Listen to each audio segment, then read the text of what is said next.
4 बार मतलब officially it has come, fourth वाला था ये 2005 वाला। और अभी एनसीएफ हमें एक्चुअली नाम से एनसीएफ नहीं मिला है, एनईपी 2020 के बाद भी एक करंट 22 वाला भी चल रहा है अभी। 2020 के बाद जो है ना 22 में आया है, ठीक है। बट वो 22 जो है खास करके जो है प्री प्राइमरी लेवल के लिए बनाया गया है, और कुछ हमारे केवीएस जो है वो प्री प्राइमरी स्टार्ट होने वाला है या हो चुका भी है, ठीक है, उनके लिए बेस बनाया गया है। फिर उसको बोलते हैं NCF NCFPECCE, national curriculum framework and pedagogical structure for early childhood care and education. लेकिन एनसीएफ करके ही दिया गया है, उसमें इम्प्लीमेंट जैसे फर्स्ट टाइम हुआ था ये 1975 में, 88 में, 2000 में, और 2005 और 22 में। हाँ जी, हाँ जी सर। और ये जो एनसीएफ 2005 वाला जो था, ये ज्यादा इनका ये रहा है, तो वो फोर्थ टाइम का था। उसके साथ ये वाला 22 वाला एक जस्ट एडिशन है उसी के साथ, जो एनसीईआरटी ने प्रिपेयर किया इस बार।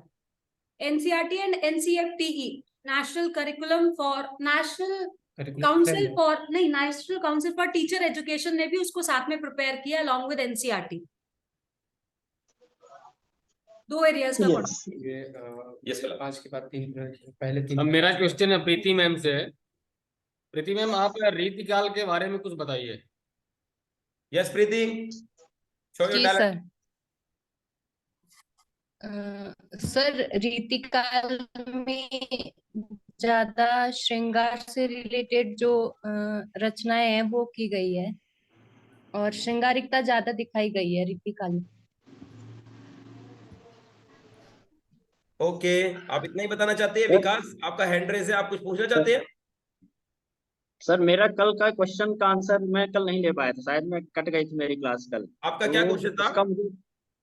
कल मेरा क्वेश्चन ये था कि शब्द शक्तियों के बारे में बताइए, जो कि अभिधा, लक्षण और व्यंजना होती हैं हिंदी व्याकरण में, उनका क्या योगदान है और कैसे पहचान सकते हैं?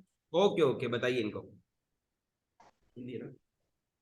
हाँ जी बताइए। नहीं, ये बताएंगे। क्या आपने क्वेश्चन पूछा है? मैंने क्वेश्चन पूछा सर। हाँ, तो विजय मैडम और यहाँ काफी लोग, सोनी बता देंगे। बता रहे सर। हाँ जी, हम कोशिश कर रहे हैं बताने की। हाँ जी बताइए। जैसे कि इन्होंने पूछा है कि शब्द शक्तियाँ, तो शब्द शक्तियाँ जिनसे उनकी सार्थकता का बोध हो, तो वो शब्द शक्ति है जो एक निश्चित अर्थ और एक निश्चित सार्थकता का बोध कराती है। 3 प्रकार की होती है, अभिधा, लक्षण और व्यंजना। जी। अभिधा जो शक्ति होती है वो सीधे मतलब जो कहते हैं वही उसका अर्थ होता है। उसके बाद आपका जो लक्षणा होता है, तो लक्षणा में थोड़ा सा वो अपने मूल अर्थ से किनारे हो जाता है, उसमें जो उसका मूल अर्थ आता है उसमें बाधा होती है। जैसे कि आपने कहा कि वो निरी गाय है, मतलब आप सीधा सीधा नहीं कर रहे कि वो सीधी लड़की है, आप कह रहे वो निरी गाय है। ये आपका लक्षणा हो गया, आप लक्ष्य एक तरह का आप लक्ष्य करके कह दिए। और व्यंजना में आपके व्यंग्यात्मक, जैसे कुछ व्यंग्यात्मक पुट लिए हुए होता है कि जैसे को घटिए वृषभानुजा वो हलधर के वीर, कि ये मतलब इसका वो गया कि ये वृषभान की अनुजा है और वो हलधर के वीर है, मतलब वो बैल के भाई हैं और ये बैल की पुत्री है। और इसमें थोड़ा सा व्यंग्यात्मक पुट भी आता है, इसके 2 अर्थ निकलते हैं। तो ये आपका व्यंजना का उदाहरण हो गया। व्यंजना थोड़ा व्यंग्यात्मक दिए हुए होता है। ये लक्षणों में भी तो जा सकता है, जैसे उन्होंने कहा हलधर के वीर, तो उसका सीधा अर्थ ना निकाल के अपन दूसरा अर्थ निकाल रहे हैं। तो वैसे तो यहाँ लक्षणा ये श्री कृष्ण भगवान को कहा गया है ना, तो उसमें उन्होंने व्यंग्यात्मक पुट दे दिया है कि दोनों लोग में प्रेम क्यों नहीं होगा। वो वृषभान की अनुजा, मतलब वृषभान मतलब वृष की मतलब बैल की पुत्री है और ये बैल के भाई हैं, तो दोनों लोग में समानता, इस 3 लोगों में प्रेम हुआ। थोड़ा व्यंग्यात्मक पुट दे दिए हैं। और उसमें वो कह रहे हैं कि ये निरी गाय है, मतलब ये लड़की बहुत सीधी है, इसमें कोई व्यंग वाली बात नहीं है। ठीक है। Okay, here I am talking with Manisha, Alka, Sunny, Soni, Naresh. Strictly please, अगर आप पार्टिसिपेट करेंगे तो आप क्लास में रहेंगे, ठीक है? 3 मिनट से आपके विकास सर, आपसे एक क्वेश्चन है। विकास सर। हाँ विकास पूछिए। सर, आपसे एक क्वेश्चन है। सर, अभी ऐसा कौन सा पुरस्कार मिला है जो साहित्य में पहले नहीं मिला है? साहित्य में पहले नहीं मिला, इसका तो आइडिया जी। मुझे नहीं है। फेमस पुरस्कार तो मुझे पता है, जैसे साहित्य अकादमी मिला है, मुझे सरस्वती सर सम्मान लग दिया रहा है, जहाँ तक ये मान बुकर की बात कर रही हैं, जो गीतांजलि श्री को अभी मिला हिंदी साहित्य में पहली बार। जी मैम, जी मैम, जी। नहीं, हाँ नहीं, आप पुरस्कार तो हाँ पहले मिल चुका रेड है ना। हाँ ये नहीं नहीं, आप हिंदी ये कहिए कि साहित्य में ऐसा नहीं मिला। पुरस्कार। साहित्य हाँ में नहीं ये मिला कहिए था कि सर इससे पहले ना। हाँ। हाँ, तो हिंदी ये कहिए कि साहित्य में ऐसा गीतांजलि पुरस्कार श्री को रेत ऐसे समाधि व्यक्ति के को लिए बताइए मान जिसको बुकर पहले नहीं मिला है, मिला। उसी की बात हो रही है। जी मैम, जी ये मैम, तो वही ठीक है, है। गीतांजलि श्री को मिला है, मान बुकर पुरस्कार मिला हाँ बिल्कुल। जी। हाँ ठीक है। Yes, still lot many people are not participating in the class. Preeti ji, आपके वहां से वॉइस बहुत आ रही है। मनीषा, प्रीति आप म्यूट कीजिए प्लीज। हाँ जी, अभी भी सनी नरेश का पार्टिसिपेशन नहीं है। अगर ऐसा ही रहेगा Yes, तो sir. कुछ देर बाद आपको फ्री कर दिया जाएगा। सर मैं फिजिकल वालों से पूछना चाहता हूँ। आपका नाम बताइए। नरेश कुमार सर। सामने आओ नरेश। हाँ, गुड आफ्टरनून सर। अब लगता है ना पुलिस वालों के बेटे हो। चलिए, अब पूछिए किससे पूछना चाहोगे। फिजिकल वाले ये बैठे हमारे। हाँ जी सर। रिहेबिलिएशन क्या होता है? Yes sir. रिहेबिलिएशन क्या होता है? Sir don't know. पुनर्वास। पुनर्वास। Tell me. मनीषा से पूछ लो। पुनर्वास होता है जो खिलाड़ी के चोट लग जाती है ना, उसके बाद दोबारा मैदान में जो वापसी करते हैं उसको पुनर्वास कहते हैं। सर एक क्वेश्चन और पुट अप करना मुझे जो फिजिकल एजुकेशन में मूवमेंट्स होती हैं, फिजिकल एजुकेशन बिना मूवमेंट के तो होता नहीं है, और जो मूवमेंट होती है वो कौन कौन सी मूवमेंट्स होती हैं? मेरे को थोड़ा क्लास लगा। हाँ जी नहीं मतलब मैम आप बता दीजिए। मनीषा मैम, अनम्यूट कर लीजिए मनीषा मैम। Yes ma'am. जैसे मैम हाथ किया, जैसे हम हाथ को ऐसे करते हैं, ये एडक्शन हो गया, और फिर हम हाथ को ऐसे नीचे कर लेते हैं तो वो एडक्शन, अबडक्शन हो गया। ऐसे अबडक्शन, एडक्शन। और गर्दन की करते हैं एक्सटेंशन। ये क्या था मैम? दो हैं ये भी मैम, ऐसे नीचे गर्दन करते हैं और ऊपर करते हैं।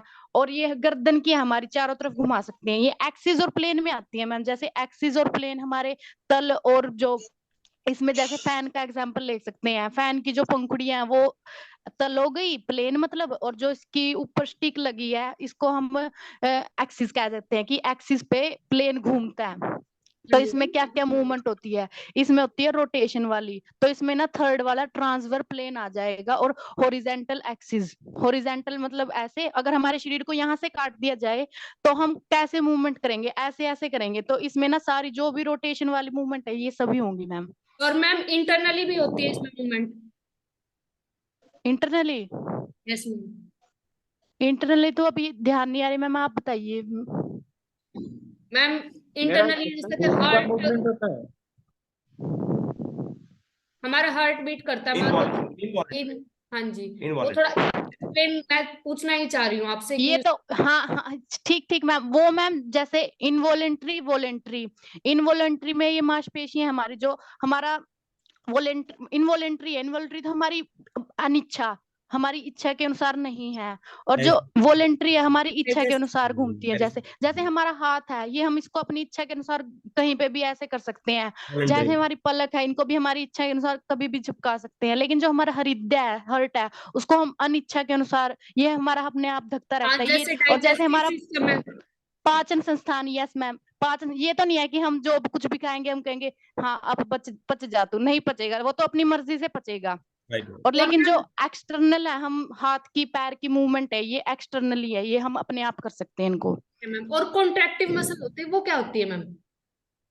कॉन्ट्रैक्टिव मसल, जो ये तीन टाइप होते हैं मैम ये मसल के, स्टार्टिंग से। जैसे मसल के 3 टाइप। ये जैसे हमारी हृदय की मसल है, ये संयोजी उत्तक है, ये कनेक्टिव। इनको कह देंगे फिजिकल एजुकेशन से। मेरा क्वेश्चन फिजिकल हाँ जी, एजुकेशन। एक मिनट विकास, आप क्वेश्चन पुट अप करो जब तक मैं इन दोनों को बोलता हूँ। सन्नी को, किरण को, आप लोग सामने रहिए, वरना प्लीज फ्री है आप लोग क्लास से। आई एम रिमूविंग यू, आप बुरा मत मानना, कल आना, ठीक है? Bye bye, thank you. 1 minute, thank you. हाँ जी, आप क्वेश्चन पुट अप करो। जी मैडम, मुझे बताइए कि फाइन मोटर स्किल और ग्रॉस मोटर स्किल में क्या डिफरेंस है? Yes, fine motor skill sir रुको, याद तो है। फाइन मोटर स्किल सूक्ष्म गति कौशल होता है, जो छोटे छोटे, अगर हम कोई हाथ से काम कर रहे हैं उंगली से, तो ये फाइन ग्रॉस मोटर स्किल होगा। और अगर हम पूरे हाथ ये पूरा ऐसे करके कर रहे हैं या कुछ पूरा बॉडी से कर रहे हैं, तो वो ग्रॉस मोटर स्किल होगा। सर इसमें जो स्मॉल शरीर की जो स्मॉल मसल्स हैं वो फाइन मोटर स्किल में यूज होती हैं, जैसे हमें लिखना है ना, वही तो बोला, उंगलियां। और ग्रास मोटर स्किल्स में अगर पूरा हाथ से मसल्स कर यूज हो, जैसे कि चलना, कूदना, दौड़ना, उछलना, ये सब ग्रास मोटर स्किल्स में आती हैं। जैसे अगर लिख रहे हैं तो वो फाइन मोटर स्किल, अगर कॉल से कर रहे हैं तो Pradeep sir, proximo digital development क्या होता है? प्रॉक्सिमो डिजिटल डेवलपमेंट क्या होता है? ये ब्रेन से रिलेटेड होता है। प्रॉक्सिमो डिजिटल सिर से पैर तक, मतलब सिर, हाँ, हमारा जो डेवलपमेंट होता है वो हमारा सिर से पैर की तरफ। वो सिफेलो उसका है, वो आप सिफेलोकॉर्डल बोला आप। सिफेलोकॉर्डल होता है वो सेंटर से बाहर की तरफ। नरेश, आप भी सामने रहिए। आप क्या पूछ रहे, पूछिए। मुझे इसमें ऐसा लग रहा है, ऐसा क्यों लग रहा है जैसे उल्टा हो गया ये? हो सकता है हाँ, दो होते हैं डेवलपमेंट के, दो ये होते हैं, एक प्रॉक्सिमो डिजिटल होता है, अंदर से बाहर की तरफ होता है। सर आईसीटी कैसे करेंगे? जी पूछिए। आईसीटी का मतलब क्या होता है? ICT anybody?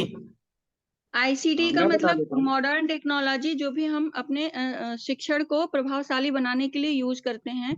उसमें कुछ भी हो सकता है, कंप्यूटर भी हो सकता है, मोबाइल फोन भी हो सकता है, रेडियो, टेलीविजन, कुछ भी, जिससे मतलब इसका फायदा ये है कि इसमें फ्लेक्सिबिलिटी है कि हम अपने जब भी हमें समय मिले हम उसको पढ़ सकते हैं, या हम आते जाते कहीं भी हम इसका यूज कर सकते हैं। अगर पीपीटी बना रहे तो वो आईसीटी भी हो जाएगा किसी टॉपिक पे। क्या आप एक बार क्वेश्चन दोबारा पूछो? पीआरटी वाले यही हैं मैडम, एक्टिव रहो। हाँ जी, क्वेश्चन। सर वो मैडम से क्वेश्चन था, एनसीएफ का जो ये है ऑब्जेक्टिव्स हैं उनको बताने के लिए। फर्स्ट ऑब्जेक्टिव तो यही था कि उनके डेली लाइफ से कनेक्ट करके पढ़ाना है। रोड लर्निंग नहीं होनी चाहिए, और हमें नेशन के लिए भी बच्चों को तैयार करना है कि वो मतलब में कोई ऐसी नहीं होनी चाहिए जो हमारे नेशन को हार्म करे। और एक था कि विदाउट बर्डन लर्निंग होनी चाहिए उनके साथ। Okay, Neha you want to add? Burden learning, burden learning नहीं, विदाउट बर्डन लर्निंग। आप भी क्वेश्चन पुट अप करो। There are 5 guiding principles sir के लिए। जो पहला प्रिंसिपल है वो ये कहता है कि हमें क्लासरूम लर्निंग को एक्सटेंड करना चाहिए, रिलेट करना चाहिए to the outside world. And second is shifting from rote learning, जो कि इसको एक्सटेंड भी किया गया एनईपी में। रोड लर्निंग से आना चाहिए हमें कॉम्पिटेंसी बेस्ड लर्निंग के अंदर। थर्ड था nurturing certain identities under for the nation, so that nation can develop. Nation के लिए वो अच्छे रहे, हमारे डेवलपमेंट के लिए, हमारे नेशन के डेवलपमेंट के लिए वो ट्रू इंडियंस बन के बाहर आए। फोर्थ वाज आई थिंक जो सिस्टम ऑफ लर्निंग है, असेसमेंट है, that should be flexible enough, और बच्चों को फॉर्मेटिव लर्निंग, रेगुलर कॉन्टिन्यूअस और रिव्यूड लर्निंग होनी चाहिए। मतलब उनको रेगुलरली चेक करते रहना चाहिए कि कितना लर्निंग किस लेवल। हाँ, वो तो वही सीसीई हो जाता है। जी सर, एक क्वेश्चन है मेरा। मैम मैं ऐड कर सकती हूँ ma'am? Yeah, ma'am. Yes, sir. The education must be attached with the outside of the classroom. Yeah, we can. And it is the part of the NCF. Yeah, yes, sir. The classroom के environment तक relate करें। जी। Sir, they say light but tight. मतलब learning जितनी भी हो वो अच्छे से, इसीलिए सिलेबस भी जो है वो बच्चों का बहुत कम कर दिया गया। कोविड में जब कम किया गया तब से ये बढ़ाया नहीं गया। नहीं मैडम, ये तो जितनी पार्ट है, this is the part of NCF का पार्ट नहीं है। एनईपी में बोला गया लाइट बट टाइट। एक क्वेश्चन था मेरा, anybody can comment on this? There is a statement, values can be caught but not taught. कोई इस पे कमेंट करना चाहेगा as a teacher? Values values can be caught but not taught. पढ़ा नहीं सकते हैं उसे, वो बच्चों मैं बता रहा हूँ, इसका मैं कोशिश करता हूँ बताने की कि मेरे हिसाब से ऐसा होता है कि बच्चों के सामने ऐसे एक्टिविटीज की जाए जिससे उसका वैल्यूएशन खुद करना सीखे, उनको देख के उनको प्रेरणा मिले कि हमें भी ऐसा करना चाहिए। ये होता है वैल्यू कैन बी कॉट। और टॉट का मतलब ये होता है कि उनको सिर्फ बताएं कि बेटा ऐसा करो, ऐसा करना है, ऐसा नहीं करना है। लेकिन जैसे हमने कोई स्टोरी दिखाई उनको कि किसी ने अच्छा काम किया, उसको रिवार्ड मिला, फिर किसी ने गलत काम किया। जैसे कि अल्बर्ट बंड्रा का एक एग्जांपल आता है, जिसे उन्होंने बच्चों को बहुत सारी मूवीज दिखाई थी और फिर उन्हें बच्चों को अलग अलग कमरे में बंद करके देखा कि बच्चे उसी हिसाब से रिएक्ट कर रहे हैं। तो ये उसी का कॉन्सेप्ट है कि वो बच्चे देखकर, लर्निंग बाई सीइंग, देखकर बच्चे सीख जाएं अगर, तो वैल्यूएशन कहते हैं। It is a part of affective development, है ना। तो they are cognitive, affective and psychomotor development. So affective mode पे काम करता है ये। सर, तो हम यहाँ पर ये कह सकते हैं कि ये तो उसके कोर्ट में बॉल हो गई। अगर हम ये जो टॉस कर रहा है, एक्चुअली अगर मैं एक टीचर हूँ, मैं अपने आप को अच्छे से प्रेजेंट नहीं कर पा रही हूँ, तो बच्चे भी उसमें से कैच नहीं करेंगे, आई थिंक। तो टॉसिंग पर्सन होता है ना, जो एक्चुअली ये वैल्यूज को इम्प्लीमेंट कर रहा है, खुद करके दिखाएगा तभी ऐसा होगा। तो इसका एक दूसरा कारण ये है कि बच्चे टीचर को always maintain the dignity inside and outside of the class, so that teacher is the first priority of student, teacher is hero of student. तो उसे तो खुद उसको फॉलो करना ही चाहिए। बिल्कुल सही बात है आपकी। फिर इसका एक नेगेटिव इम्पैक्ट भी हो सकता है ना, कि जैसे हम ये कहें कि एक टीचर है क्लासरूम के अंदर और बच्चों को बार बार चिल्ला के बोलती है कि keep quiet, and it is the habit of every teacher in the classroom also. तो फिर बच्चे भी तो उनसे वही चीज सीखेंगे ना, कि जब टीचर नहीं है, इनर एब्सेंस, वो भी तो एक नेगेटिव इम्पैक्ट भी तो डालेगा। इनर एब्सेंस बच्चे क्या करेंगे, वो भी तो चिल्लाएंगे। तो बच्चे अगर पकड़ना सीखते हैं चीजें, तो ये नेगेटिव वैल्यूज भी तो पकड़ेंगे। तो इस पे आप क्या कहना चाहिए? तो दोनों देखिए, बच्चे जब देख के सीखते हैं तो बिल्कुल दोनों नेगेटिव पॉजिटिव दोनों सीखते हैं। बट टीचर को उस समय पर गाइड का काम करना चाहिए। बच्चे को हमेशा हमने कहा मोरल स्टोरीज भी बतानी चाहिए। कई बार बच्चे देख के सीख जाते हैं, लेकिन उनको ऐसी स्टोरीज बतानी चाहिए जिससे उनको पता चले कि ये वैल्यू जो सीखी बच्चों ने, वो आगे जाके क्या बुरा कर सकते हैं। और टीचर्स को हमेशा, मैं मानता हूँ, जैसे बच्चा पढ़ा रहे हैं, बच्चे हल्ला कर रहे हैं, उस टाइम पे अगर छोटे बच्चे नहीं है, समझदार, तो उस टाइम पे टीचर को साइलेंट हो जाना चाहिए। डांटने से अच्छा कि टीचर बिल्कुल साइलेंट होकर उन बच्चों पर नजर रखे। उससे बच्चे समझ जाते हैं बहुत जल्द कि टीचर गुस्सा हो रही है, शायद चुप रह के भी मॉनिटर कर सकते हैं। तो टीचर पर गाइड काम करना चाहिए बिल्कुल, कि अगर बच्चे देखकर सीख रहे हैं तो उनको अच्छा और बुरा दोनों का बाई टेलिंग द स्टोरी उसको डिस्टिंग